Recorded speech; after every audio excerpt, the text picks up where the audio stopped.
మమ్మల్ని చూస్తే అందరు ఆగమవుతుంటారు.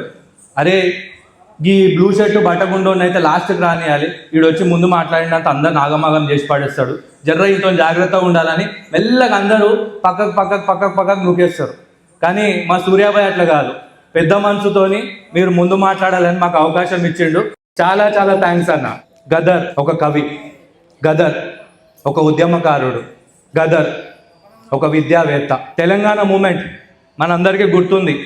నీళ్లు, నిధులు, నియామకాలు, ఈ 3 అంశాల గురించి కొట్లాడుతుంటే ఇక అప్పుడు గదర్ అన్న ఈ 3 కాదురా 4వది కూడా ఉంది, దాని గురించి కూడా మనం కొట్లాడాలి. అదేంటంటే మన ఆత్మాభిమానం, ఆత్మ గౌరవం, దాని గురించి మనం కొట్లాడాలి అని చెప్పేసి పొడుస్తున్న పొద్దు మీద నడుస్తున్న కాలమా పోరు తెలంగాణమా అని పాట పాడి తెలంగాణ ప్రజల గుండెల్లో ఆత్మాభిమానాన్ని, ఆత్మగౌరవం అనేది ఎట్లుంటుందో యాద్ చేసి చైతన్యాన్ని నింపి తెలంగాణ సాధించేంత వరకు మన పోరాటం కొనసాగింది.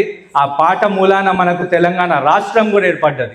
ఈరోజు నిజమైన పోరాటం దేని మీద చేయాలంటే 3 అంశాలు ఉన్నాయి.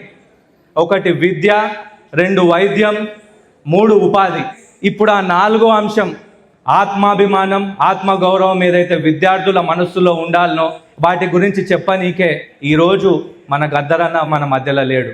ఆయన ఎప్పుడు అందరికీ చెప్తుంటాడు, అరే ఏదేమున్నా కూడా చదువుకోవాలి, చదువు మాత్రమే మనకు మార్గం చూపిస్తుంది అని చెప్పేసి చాలా గొప్ప మాటలు చెప్పేటోడు. అట్లాంటిది ప్రతి ఒక్కరిని చదువుకోవాలని చైతన్యవంతం చేసి ముందుకు నడిపిస్తుంటే ఈరోజు విద్యా వ్యవస్థ అత్యంత అధ్వాన్నమైన స్థితికి చేరుకున్నది. విద్యావేత్తలు ఎవరు తెలంగాణలో? అసలైన విద్యావేత్తలు ఎవరని అంటే మన గద్దరన్న పేరు ఫస్ట్ చెప్పొచ్చు. మన తెలంగాణలో ఎట్లయిపోయిందంటే అప్పట్లో దొరల గడీలు ఉండేటోళ్ళు, భూస్వాములు. ఇప్పుడు గడీలు అయినాయి, గడీల బదులు ఏమొచ్చినాయి రా అంటే కాలేజీలు వచ్చినాయి. వాడు అప్పట్లో పన్ను వసూలు చేసేటోడు, వీడిప్పుడు ఫీజులు వసూలు చేస్తున్నాడు.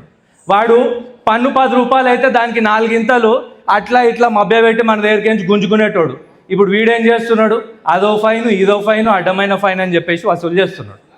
ఇంకా లోతులకు పోతే వాడు అప్పట్లో మన భూమి కాగితాలు గిరివి పెట్టుకొని మనల్ని ముక్కు పిండి 3 చెర్ల నీళ్ళు అయిపెచ్చేటోడు. ఇప్పుడు వీళ్ళు ఏం చేస్తున్నారు, కాలేజీలలో సర్టిఫికెట్లు పెట్టుకొని మన జీవితాన్ని అలా దగ్గర తాకట్టు పెట్టుకొని ముక్కు విండి 3 చెర్ల నీళ్ళు అయిపిస్తున్నారు. ఇక అప్పుడు 4 బౌన్సర్ల లెక్క ఇట్లా దొరలు వెనకాల నిలబడేటోళ్ళు కట్టెలు పట్టుకొని. ఇప్పుడు ఏమైంది, కాలేజీలలో బౌన్సర్లు నిలబడుతున్నారు. ఇట్లాంటి పరిస్థితులు మారాలి అని చెప్పేసి పోరాటం చేయాలి.